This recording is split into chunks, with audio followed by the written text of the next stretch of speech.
All right. So I think we've allotted enough time right now. Good afternoon, good morning to everyone. Thank you, everyone, for joining us here on this amazing group of individuals that we have here. We have a strong powerhouse of industry leaders, and what the goal behind this is for you all to share just a little bit of the member engagement, reliability, revenue, things that you know that's assisted and helped you as leaders. So what I'm going to do here first and foremost is I'm going to introduce who our speakers is and are, and then at the end I'm going to turn it over to our leader, our CEO Eric Schmidt as well. So just a little bit in regards to the wonderful speakers that we do have here. I'll start off first with Miss Jennifer Taylor, the president and CEO of the Northern Virginia Technology Council, also known as NVTC, scaled NVTC's membership up by 80% and grew engagement to over 5,500 professional annual members while increasing a net asset of 400%. So Jennifer is going to share what it takes to build both impact and income. So welcome to Jennifer. Thank you so much for joining us. Thank you. Next, we'll go to Henry Stoever. If I pronounce it wrong, my apologies. Stever. Henry, I'm sorry, sir. Stever. Henry Stever. Henry Stever is a leader, but a founder and managing principal of Windsor Strategy, also Brentwood Advisory Group, a strategic outcomes focused business leader who has led associations and corporate teams.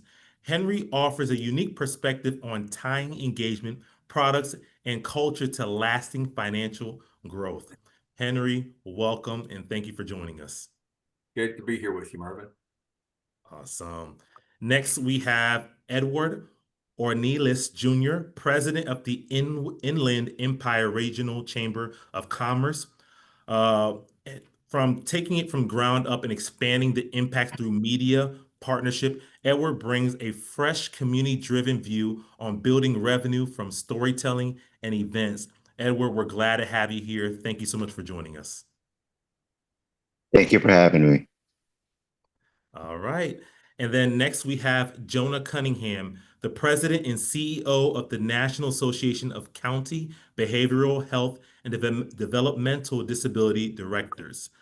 An advocate of nationally for counties and behavioral health, Jonah shares how mission-aligned organizations can turn advocacy and public engagement into sustainable revenue, even with tight resources. So, Jonah, we're excited to have you here as well. Thank you so much for joining us.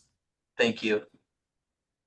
All right. And now we have our CEO and co-founder of Glue Up, Eric Schmidt, who's going to provide an insight to not just who he is, but he's going to be the one that's going to have this wonderful packed conversation. And we're super excited again to have you all here. I'm going to turn it over to you, Eric. Thank you so much. Thank you, Mervin, and thank you all for joining on this panel. We got a lot to talk about today. The reality is most organizations in the nonprofit world always believe that they never have enough money. And sometimes that's true, and sometimes the opportunity is just there in front of their nose. Just have to go and get it. And so as we look at certainly the challenges that come to building revenue inside organizations, we also have to think about what are the opportunities and how to really capture them. The folks that we have on the panel here today have all done it in their respective industries and certainly organizations. We've got to see the Inland Chamber of Commerce empire has grown over the last few years since we've had the opportunity to work with Edward and his team. Probably, one of the best social media guys in the chamber world, I think, at this point. Always hosting amazing events. Jennifer, certainly here locally. I'm obviously Glue Up is based here in Northern Virginia. We are happy to be a member with Jennifer and the technology community, and certainly the growth that she's put into the organization over the last couple of years, and certainly between the work that Jonah and Henry have done in their respective organizations, but also over the many years in their career. We're going to learn a little bit about that today. And I do hope that, as we're going through this, if you have questions, feel free to pop in them into the Q&A chat. We'll be able to answer some of them as we go. And most importantly, again, the reason we do these is to get and help people grow their organizations. Revenue is always one of those things, which is always a question people have in the business world, in the corporate world, but also in the nonprofit space, where there are associations, chambers of commerce. How can we do it, and how can we do it better? So hopefully throughout today, we'll be able to share some of those lessons. To start, what I would actually ask our panelists to do here is to give a little bit of background on their organization they're most excited about today, but some of the things that they've done to grow revenue more recently. Um, and with that, I'll hand it over to Jennifer first, and Okay. we will pass the mic around. Okay. So do you want me to answer that question, Eric, Yep. about how And we grow yourself. revenue? And a little bit What? about NBTC. A little bit about MBTC. Okay, super. So Northern Virginia Tech Council is a technology council, but specifically we're a 501 C6. So we're a trade organization, and we represent the full tech ecosystem in the National Capital Region. Over 80% of our members are in Northern Virginia, but we do have many from DC and Maryland, so all are welcome. We've been around almost 35 years, came on the scene at the time that the internet became commercially and publicly available. And so for almost 35 years, we've been a tech hub representing the Northern Virginia and Capital Region tech scene. And what we do is we help connect the members of the tech community. We connect them, we educate through our signature events and our peer-to-peer communities of interest. We also advocate for business-friendly laws in the state of Virginia to help accelerate business, especially for the tech sector and the government contracting sector. And then we also celebrate the innovators, whether they're companies or individuals in the region. I'll just close by saying we have 500 members. I have a really powerful, incredible, diverse, and when I say diverse, types of companies as well as individuals on our board of directors. And 35 years in, we're now on the next wave of tech evolution, which is AI, generative AI, and agentic AI, and so we've experienced over 3.5 decades of various tech waves and evolution, and now we're facing the AI one. And we're just really fortunate as a region to have a tech council that brings our full tech ecosystem together, from service providers, but also the tech companies, government contractors, and universities. Great. Henry, would you like to go next? Thanks so much, Eric, and great to be with you all. As I was introduced to Henry Stever, somebody told me when you have two vowels in a row, you pronounce the second one. So it's Stoever, so Stever. I founded the company called Windsor Strategy 2 years ago, and our focus is on helping leaders, and I'll describe the kinds of leaders we work with. Leaders in their companies navigate complexity to address migraine issues, probably a phrase you haven't heard too much about, but migraine issues, which are really focused on accelerating revenue growth and expanding member and customer engagement, things of that nature. Prior to founding Windsor Strategy, I was the president and CEO of AGB, which is the Association of Governing Boards of Universities and Colleges, where we increased revenue by almost 50% over 3.5 years, 4 years, and grew membership over 20% as well. Prior to that, I was the Chief Marketing Officer for the National Association of Corporate Directors, so 2 back-to-back governance organizations. I was with NACD for 10 years, and we increased revenue by about 250%, so similar to the stat that Mervyn shared about Jennifer. And so not only tripled the size of the organization financially, but also increased the membership significantly in partnerships and events and programs, things of that nature. So when I think about your question, Eric, about how, because I think your question was not only what do you do, but how do you do it? Is that right? Yeah. I think there's 3 things that come to mind about how in any organization, and this is based on me spending 15 years with 4 public companies before working with 3 nonprofit organizations. Those 3 things are: number 1, mindset; number 2 is process; and number 3 is around outcomes. So it's kind of a linear path. When I think about mindset, to grow, it requires, I know you said, Eric, resources, but it starts right here. You have to have the will, the desire, the passion. And that's what I love about being a leader, is inspiring people to accomplish more than they could anticipate accomplishing on their own. So that's number one, is mindset. Number two is process. We use a process called TCPS, stands for Teams, Customers, Products, and Strategy.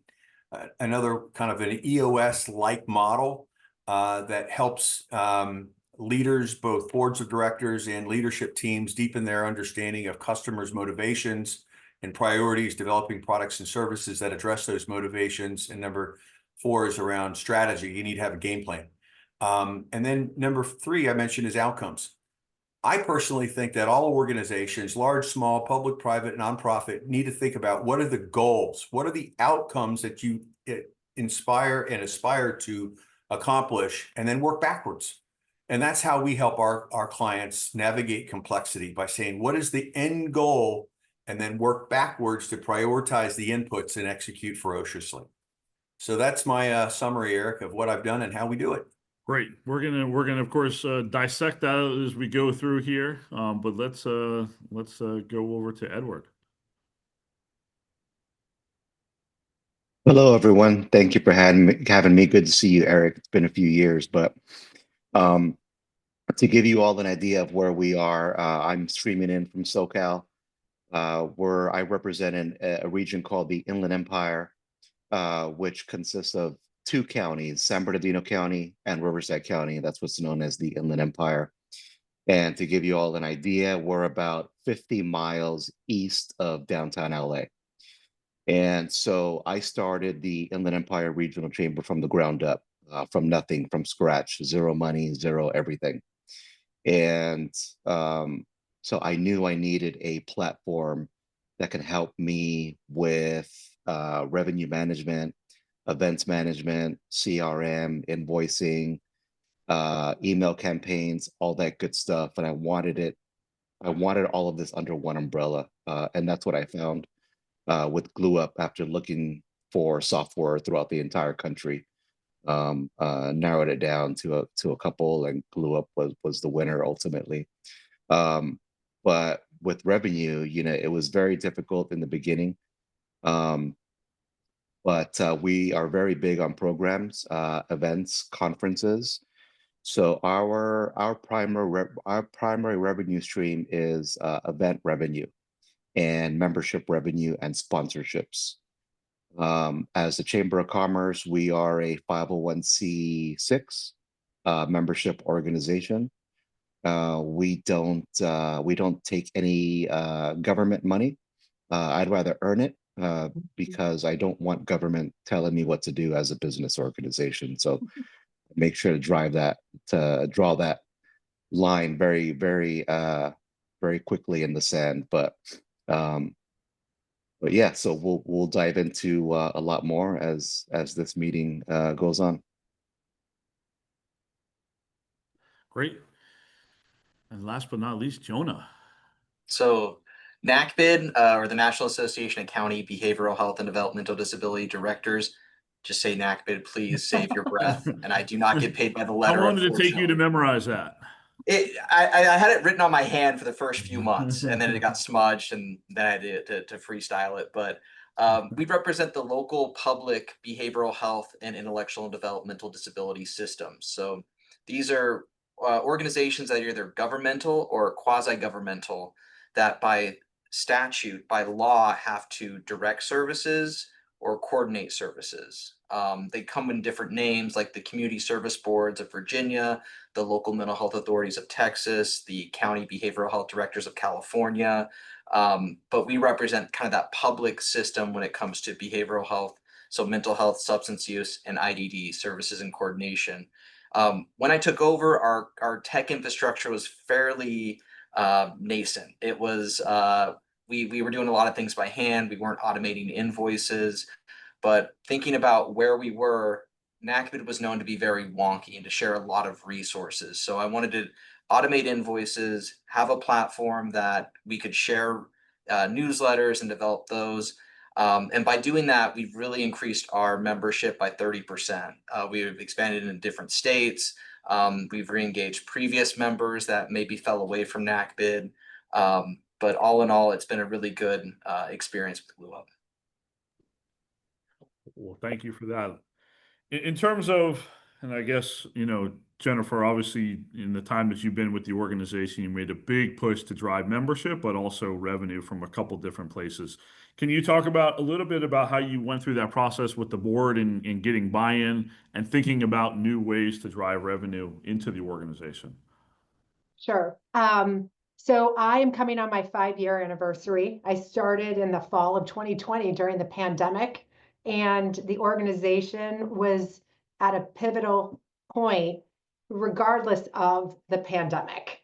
That made things worse. We're in the people business. We bring our people together through networking events, through peer-to-peer communities of interest. Like we have them in different topics like cloud, cyber, AI, digital transformation, space now. So because we couldn't bring people together, that was a really difficult time.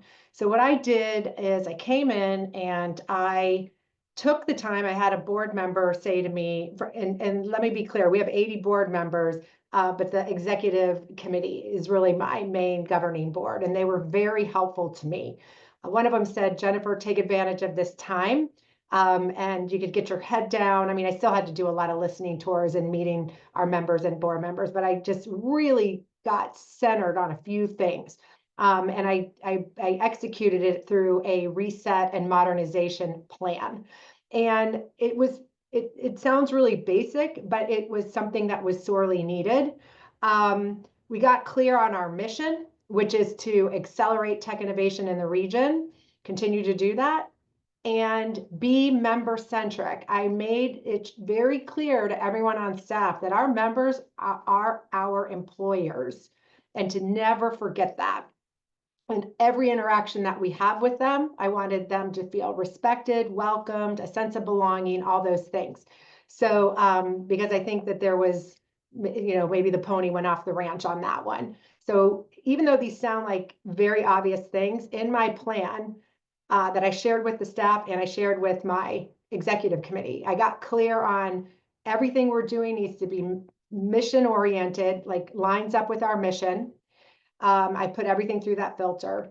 And then I got focused on trying to automate and move work and have over to SaaS platforms.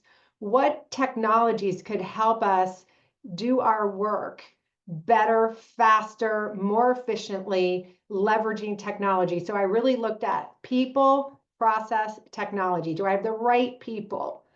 Everything we do is rinse and repeat every year. So it's taken me like almost over 4 years to really hone in on the process of what we do. And now I'm seeing the fruits of my labor 5 years later. We've got a staff of 11 and everybody knows, oh, I've done this before. So each year, whether it's a specific event, whether it's a marketing campaign, whether it's our annual meeting, whether it's the process for all of our fiduciary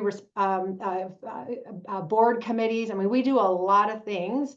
And so that process, getting it documented and just continuing to do the same thing and then refine each year has really been helpful. And then the technology, I can't even tell you how beneficial that's been. We use Board Effect to manage our board. As you can imagine, I've got over 100 people on my board, and I can't just work with Excel spreadsheets. I needed more than that. So I also met Eric Schmidt, and Glue Up has been a tremendous platform for us for our CRM system, and we have many others that we use.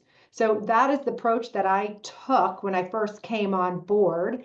And over the past 4 years, our membership has grown from 270 to 500. Our revenues have grown from 2.8 million to almost 4. I just got really clear on what we were going to do and setting goals for the organization. And then every single person has a SMART goal, and every single person knows how to read an income statement, not necessarily a balance sheet. I don't expect them to do that, but they know where they plug in on every revenue line, whether it's membership, whether it's events, whether it's tickets, whether it's, our member advantages, whether it's our Techtopia map, whatever it is, they know. I don't care if you're 24 or 84, that you're responsible for those various income lines. So anyway, I'm not sure if that answered fully your question, but that's the approach that I took.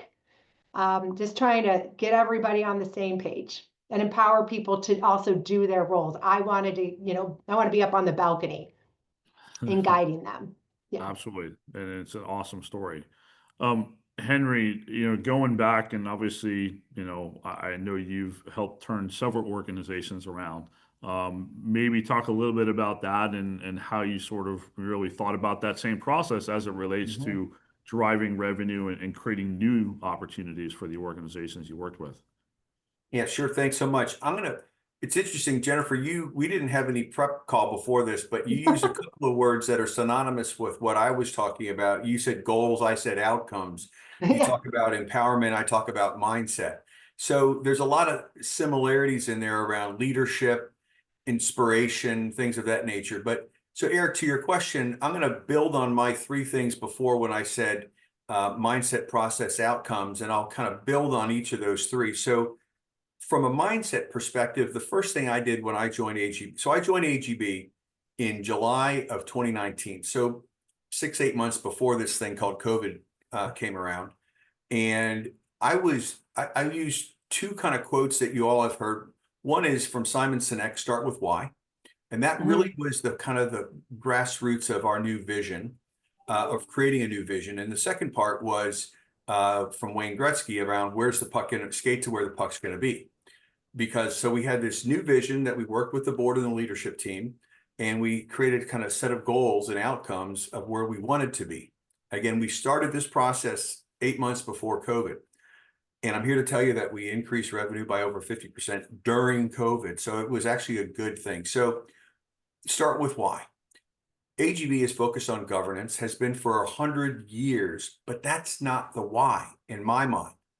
The why is our members' customers. So again, AGB is the boards of colleges and universities. They're our members, but their customers, as I call them, are these people called students and parents and faculty and administrators. So they have these humongous enterprises. And the outcome that they are focused on is what we call student success. So we didn't shift our mission, which is to empower trustees, but we shifted our vision to inspiring student success, because that's why board members join their boards of colleges and universities, is to inspire their students to be consequential stewards of opportunities in the marketplace. So that's the first thing, is vision. And thinking about where you want the puck to be, and start with your why. Number two is strategy. We built a strategy, Eric, based 100% on digital transformation. So AGB had been around for 100 years doing books and FAQs and events and all kinds of analog oriented things. And I said, guess what? People, number one, they don't want to be nickel and dime. So I'm going to sell you this, sell you this, sell you this.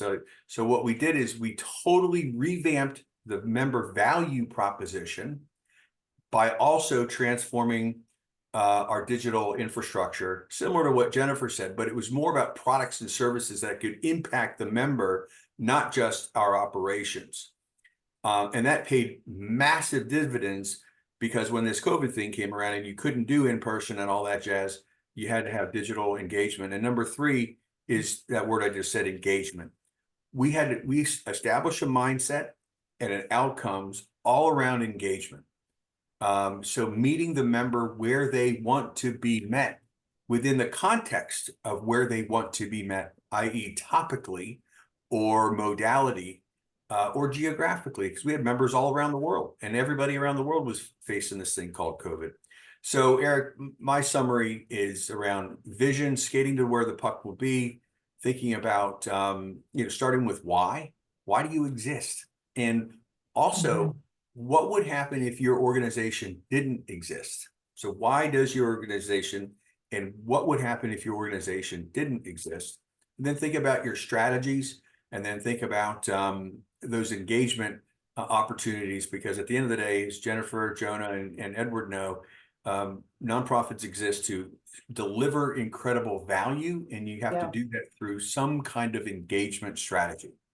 Eric, can I add one sentence on By that? all means.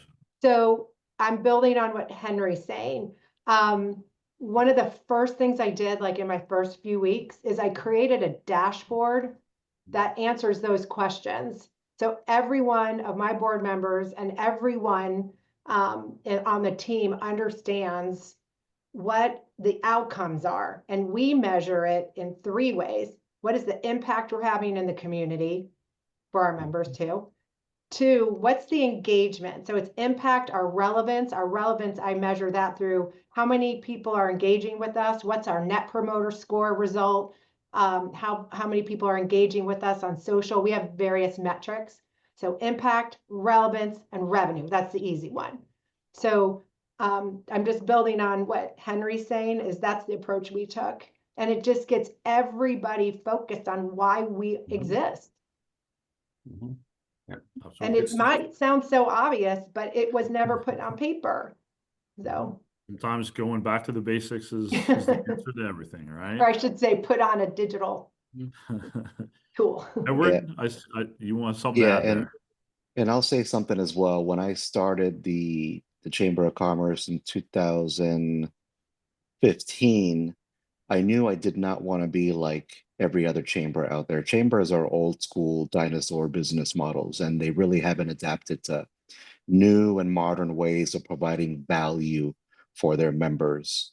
So the fact that I did not have a background in the chamber world was probably a good thing, because I don't come with some bad habits. The chamber world is evolving, and unfortunately, a lot of the chambers are falling off. Um, I wanted to operate a business organization that was based on value for our customers. And I tell my people, our members are our customers. Yeah. They pay me to be involved with our organization annually. So you need to think of them that way, not just an invoice every year. So we operate much like um, a white glove service organization. We don't nickel and dime our members to death.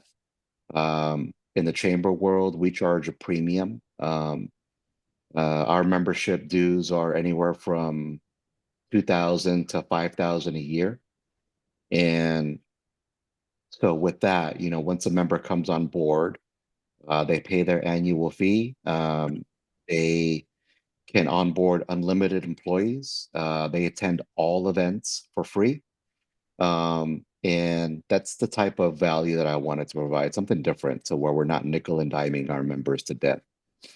Um, I think it's for me, I didn't want to come up with the annual fee based on how many employees the company had, but rather how deep they wanted to get involved in our marketing platform that we provide, which differentiates our membership packages.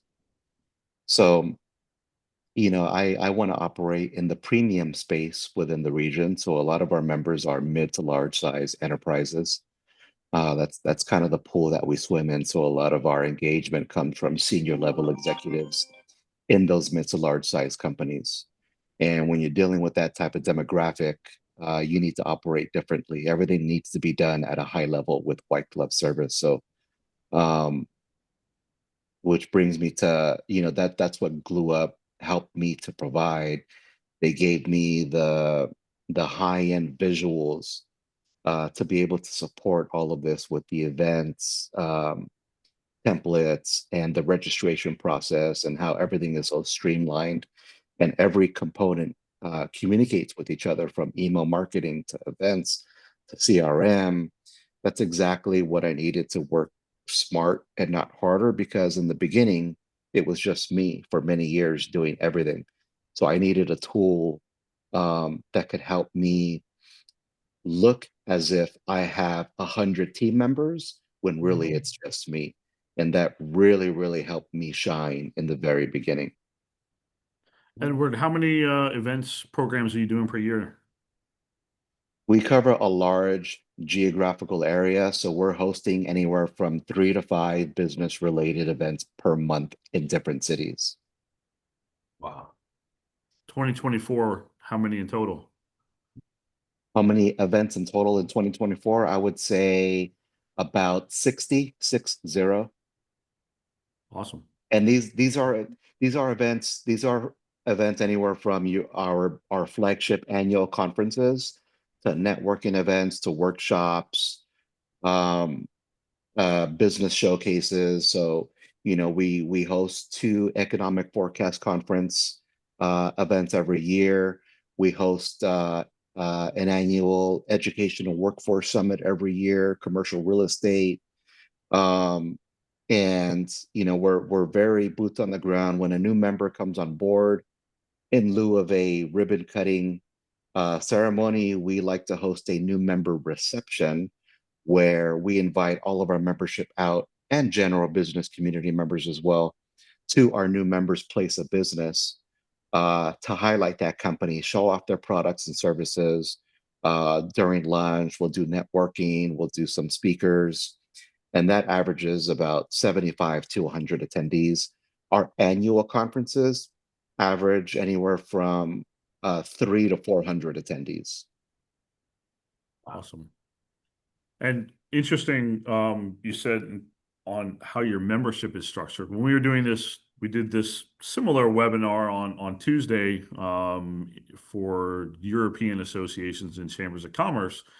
And the EU Payments Association said the exact same thing as it related to their membership structure, which was not worrying about member or employee size, but rather how engaged people wanted to get into the organization. And that boosted their revenue by something like 40% over a period of time. Right. It was very interesting Mhm. that, you're saying the exact same thing on your side. Yeah, yeah, and it makes sense for some organizations to structure it that way. But for us, it didn't make total sense. So I did away with that whole, 1 to 50 employees, it's this price, 50 to 100, it's this price. I mean, we have a new member, which is QVC in Ontario. Uh, they they operate a 1 million square foot distribution center, and they have about 600 employees there.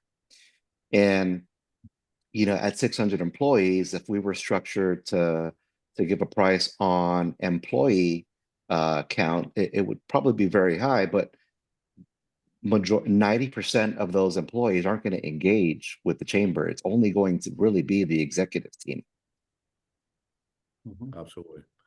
Jonah, you were gonna jump in earlier on a comment, so I want to give you a chance to do that as well. Well, I echo what Henry said and Edward about not nickeling and diming your membership, right? And I'll also add another quote to you, Henry. One quote that I started with was accept what's useful, reject what's not, add what is uniquely your own, which is a Bruce Lee quote. So my predecessor, one of the big benefits of NACBID membership was to get a lot of emails from my predecessor. I mean, every notice of proposed rulemaking, every grant notification, every news, it got to a point where it was just ungainly. But one thing that was useful is this idea of sharing information for member retention, building this bridge between the local public system and what's happening on the federal level. So what I did was just kind of streamline that using GlueUp into a weekly newsletter called Creatively the Week in Review. But one thing that I wanted to add was a little bit of sense of character or flair, if you will. Um, so I did mid-email music breaks so people could judge my music tastes. It became a topic of discussion. And that has since grown. I think we're up to, 7,000 people receiving this newsletter on Fridays. Wow. First, it was just Corely members, but it's also partners as well. So partners and prospective members. And it continues to grow as we continue to do it. But going to Jennifer's point, it really is just about the basics and executing the basics exceptionally, right? George Foreman won a heavyweight championship with a 1-2 punch. You don't need to be all fancy. It's just about those fundamentals. And Jonah, for you guys, how if you don't mind sharing, how does your revenue break down between membership and the events, and maybe you have some other things that you all are doing as well? So it's about 2/3 membership. I mean, the math is not going to math for a moment, but about a quarter of it's corporate partnerships and sponsorships, and then the remaining percentages with our events. We have an annual conference which sold out for the first time ever this year, and we're looking to do a virtual one later this fall, as well as a hybrid one for the first time ever in the spring, since those seats are limited. It's the first time I've heard about hybrid in a while. That's Yeah. Eric, Send I us was thoughts gonna, and prayers, please. yeah. Eric, I was gonna jump in on a comment Oh. that Jennifer made earlier about everybody knowing they're part of the P&L, et cetera, which I agree with. One of the things that helped us when I was at AGB kind of evolve kind of inclusivity and cross-functional kind of integration was evolving. I'm gonna pick on what you're saying, Jonah, about the events.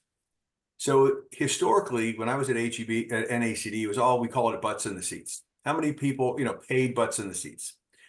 Well, I carried that into AGB, and what we ended up with was a lot of paid people and not great satisfaction out of the gate. And I'm whispering because I don't want that to go loud with our audience.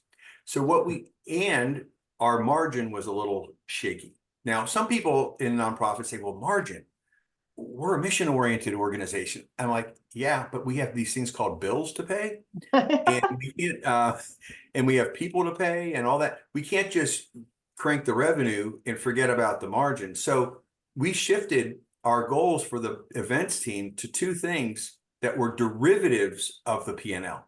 One was margin. So you had to have at least X of positive margin. We didn't have negative. So that was the revenue and expenses. And number two was attendee satisfaction. Yep. So that's a non-financial. I mean, it could have some financial connectivity, but I just think about what you're saying, Jonah and Edward, about your 600 or 300 person events, et cetera, and Jennifer too, and how to deepen engagement with stakeholders, especially your staff and board, to evolve from just a classic P&L structure or some non-financial metrics to derivatives of financial and non-financial metrics. Because trying to grow satisfaction is not easy, because there's so many inputs to satisfaction, and there are so many inputs to this thing called margin. But when you think about growing and developing staff, which is what I really am focused on doing, is giving them stretch, but reasonably smart targets that are derivatives of the classic financial and non-financial targets. Jennifer, I think you. Yeah, I want to build on these things versus repeat. We do the same thing that Henry was explaining. So we have satisfaction surveys after our events, and we look at that and we talk about it. And we do look at the outliers for the constructive, maybe critical feedback, and constantly work on improving. So I think some of my staff are on this call, so they know if we can measure something or track it, we're going to do it because it helps with the decision making. And at the end of every fiscal year, we go through an exercise of deciding if we want to grow something, prune it, change it up, or sunset it. And I am still, every time I think I'm there, right, then there's still an education process I'm getting through to the team. And empowerment is something that I've been working on to help my team make decisions without coming to me. I'm in decision fatigue overload. I'm sure you are as well. So a lot of times staff will ask me do you want this one or this one? Do you want to do this? Or I'll just push it back and say, what do you want to do? What do you think? So I'm working on getting the staff empowered. But here's something that I'm trying to get them to continue to think through. So if we have a sponsorship for a small event of $5,000 and it's going to cost us $4,000 in expenses, why do it? We only have so much time, and then that's not a big enough margin for that person to even work on it for 5 hours. And then you have an opportunity cost. So I've been working with the staff, right, to think about these things. We're not just going to do it because we always have been. There are some things after 10 or 15 years, it's time for a change, or it's been fatigued. We need to sunset it. So, I think Edward was kind of talking about that as well, that, there's kind of a way that chambers operate, and you got to stay modern. You got to make sure you're staying relevant. That's again, one of my goals, outcomes. Got to make sure we're staying relevant in a ever changing world. My goodness, the things that are changing. And, I'm sure some of you saw the reports last night from Axios, that AI, I mean, they were sending up the flares is going to significantly reduce the number of, incoming jobs for college graduates. I'm sure you've seen that. And they're like, this is serious stuff, and Congress needs to know about it, right? So you got to stay relevant, and you got to constantly, look at your performance, and is it worthwhile to keep doing it, or add something new, as Jonah said. Yeah, good points, Jennifer. And by the way, I love your website, and I love the fact that your organization is tailored around technology specifically, and that gives me some really good ideas. So Oh, I cool. want to Well, Will connect is with on you this after call, and I this. know you're making him smile right now. Jennifer, I want to go also back to something Henry said and get your thoughts on this. So, obviously being a nonprofit, people have the perception that nonprofits shouldn't make money. How do you dissuade people, and especially I'm sure board members who are used to running corporates, coming in with the impression, because we often hear it's board members who often are pushing back on this idea that nonprofits shouldn't be revenue generating and shouldn't be making profit. How do you work with board members to sort of get over that misperception, if you will?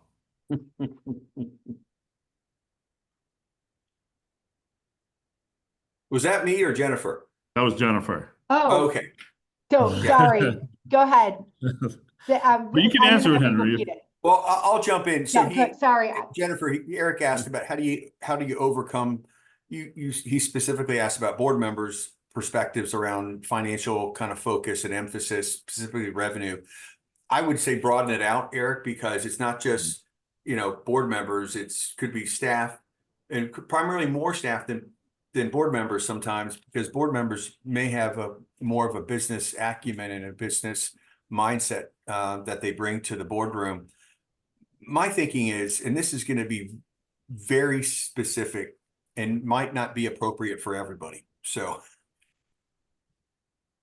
if somebody asks you for a raise, or to hire a new staff member, or to implement a new technology system, or to bring in a consultant to do something, okay?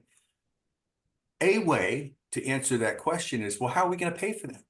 Yes. You want an X% raise. You want to hire another person for your team that's going to cost X, and the systems and the da da da da da. The way you do that is called margin. It's not revenue, because if you only focus on revenue, that could be offset by more than the increase in expenses, or excuse me, offset by more than the increase in revenue. So at the end of the day, it is revenue, but at the end of the day, it's margin. Margin pays more bills. Agreed. And that's what a lot of nonprofit staff don't really understand, especially like when my old days when I was at AGB, and this is not a negative, some people thought money was going to fall from the heavens. You think about colleges and universities, and you have thousands of faculty and administrators and things like, where does that money come from to pay all the bills and the grass cutting and the buildings and all the stuff? It's called margin from tuition and fees and room and board and all that other stuff. But margin pays bills, and margin grows organizations. And so I think the way you just think about it, Eric, it's your answer to your question is, back to the old Gretzky, where do you want to be? Where are you going to skate? Where you want to skate to where the puck's going to be? And I forgot your quote, Jonah, but it was really good. But at the end of the day, that's the way you get over it. Is like, okay, where do you want us to be? What's the vision for this organization? And how are we going to financially pay to get to that vision, because it doesn't just fall out of the sky. It takes money to build businesses, and that may not Yeah, be a my dad, mindset. former CFO, says you don't cut your way to growth. Yeah. So, Eric, I apologize. I was texting with my staff person who's on the Zoom, and so I'm outing myself. Sorry, I didn't know you asked me the question. Sorry. It's okay. You can talk to him later for distracting Okay. Yeah. the question. So But what were you saying about the no, board? so it's real. I mean, what we hear, and this is often the case, right? I mean, Henry sort of alluded to it. Board members, are often in the business world. They have their own way of thinking about business. So when they put themselves in a governance seat in a nonprofit, oftentimes they're like, "Well, this is a nonprofit. We shouldn't be making money," and so that often hinders sometimes organizations thinking about Hmm. growth and the opportunities that the So I organization. have not had that Okay, well, problem. that's good. Me I will either. tell you, when I came in, the organization had burned through a very healthy reserve, or net assets. Hmm. And I come from the nonprofit world, working at the Red Cross for 10 years, AARP for 12, the Consumer Technology Association. And look, I've made it very clear I start with my finance and audit committee. And I have made it very clear every year that I'm here, I want to grow our net assets I put out a number, $100,000. My budget may be lower, but I am trying to grow it 100,000. So our net assets are so healthy. We have financial ratios um, for both the balance sheet and income statement, and they're all in the green. I mean, and I've had to work really hard over 2 years to get there. Um, my my finance and audit committee and then the executive committee understand that I'm trying to grow the reserves, and I've said to them, in case we have another pandemic, to get us through that. And what we're facing in our region right now with the changes in the federal workforce, and the, kind of the downward pressure on the spend on government contractors, I'm expecting I'm being optimistically cautious that we'll continue to have a year like last year, or maybe some growth, but I am cautiously optimistic that we might have lower revenues coming in, and that's okay because I built these reserves and we can get through it. Of course, I'm not planning on tapping into them, but it's important that organizations do build their reserves and their net assets to prepare for the future. So we don't have to spend every dollar, is what I'm saying. If you get to a point where they're too fat, then I would question, wait, start spending and continue to have that outcome, have that impact and those outcomes that are aligned with your mission. Absolutely. And in the interest of time, I do want to make sure if anybody does have any questions, and you're online, feel free to send them in so we can jump to those. And in the meantime, I do want, obviously to pop over to Jonah as obviously a very mission-driven organization yourself. How are you dealing with sort of, again, the different revenue buckets, but also thinking about how you can potentially do more, with, what you guys have in your Do, people and of course the community. doing more with less. In other words, we have a phrase around here where we move at the speed of trust, right? So for prospective members or members that we retain. So when I started, we had a core group of members, but we were nowhere near the universe of members that we could have. We weren't in certain states Mm-hmm. that we know have county-based systems. We weren't reaching members that were pretty active 10 years ago, but then fallen away. So a lot of it was re-engagement and thinking about how to approach them in a way that builds trust. So demonstrating value, doing what you say you're going to do, but then also not trying to hurry that relationship. So we've done that. I mentioned the conference that sold out. We have kind of a unique approach because something we heard from a lot of our members are our conference is 85 people max. So it's a smaller conference, but we try to frame it as the room that you want to be in. We have some partner organizations that hold 1,000-person conferences. It is like Woodstock for mental health. But for the people that attend, it's a hard time to have discussions and conversations with individuals. So we try to have that here, and that's why we're moving to like a hybrid one next year, because the first time we sold out, we had some pretty great speakers, federal speakers, really leaders within the industry. So trying to demonstrate value that way, but make it also a member benefit. So setting aside 2/3 of those seats strictly for NACBID members. And then also it's a value add for corporate partners as well, where they want to be in that room with great speakers, and then also a majority of county-based, directors. So then they're sponsoring lunches and breakfasts and coffee. And this is also an aside as well, when we're thinking about these events, since we have it in our conference facility, our margin is pretty high, but we also want to make sure that we have a great experience besides the speakers and content. We bring in good local food. I have a whole vendetta which about hotel food that is just, you overpay, it is criminal. So we bring in some good local bakeries and restaurants, so they get that great experience and holistically. So they come with great content, great food, and then next year that retention, that trust is built. They want to join again. That's awesome. So this question from one of our folks online is directed at you, Jennifer. Okay. How do you determine the right amount of reserves for your organization in their 501c3, C6, sorry. They lost a lot of Okay. money during COVID, and thankfully they built some back up, but they're trying to determine the right amount of reserves. Okay, so I am going to look up what the ratio is for you, because I don't have it memorized. But so if you give me 1 second, but the ratio is because I don't have it memorized.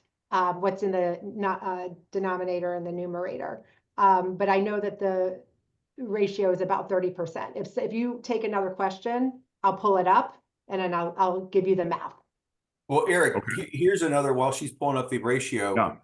I learned this from my first CEO at AGB 15 years ago, because some people were asking, why is the balance sheet so high? Why, assets so high? And he said, the way he answered it was, imagine if our members couldn't pay, for membership, they couldn't attend an event, our partners said no can do. So imagine if there was zero revenue for a year. Yep. He said, my answer to the balance sheet is, I want to make sure I can pay our staff Yep. and benefits and maintain our lease, because this was pre-COVID, so we didn't know about the no office thing. But he said, if you cut expenses to the bone and maintain people in your office and other relevant things for a year, think about how much you need to pay the core expenses for a year if there was no revenue. That was a way of looking at it. And Yes. Jennifer may come back and say, well, it's 32%. Okay. So, yep, I'm going to build on that. So keep in mind, I do have an MBA and I've taken a bunch of accounting classes, but I'm not an accountant. So the ratio is called your operating reserve, and you put your net assets at the top on the numerator and you divide it by your total expenses. A good target goal is anything over 20% when you do the math. And we're at 32. When I started, we were like 17. To build on what Henry's saying, I know that it costs NVTC about $1.8 million to pay the staff. If I didn't get one more dollar today, I'd be able to pay them for 9 months. Does that make sense? Mm-hmm. And no So office. when I came on board, it was like, oh my God, if we didn't get paid $1, I'm running out. I can't make payroll after 3 months or something. You know what I mean? So I'm trying to get that cash net assets, right? Because you have some liabilities, like we have an idle loan we still have to pay off, right? But I know what I have as core cash. And right now I can pay the staff for about almost a year without bringing in $1. And that gives me a lot of comfort. Hey, Jennifer, so another person is asking you to repeat the ratio of reserves again. Absolutely. So you take your net assets So at the end of the year, you take your net assets and you divide it by your annual total expenses.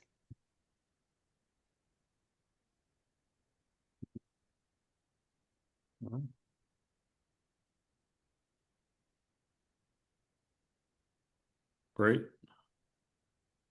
I think hopefully we answered that question. If there's any more questions on reserves, by all means, send them in. And anything, Ed or Joni, you want to add to that? No, but this is great.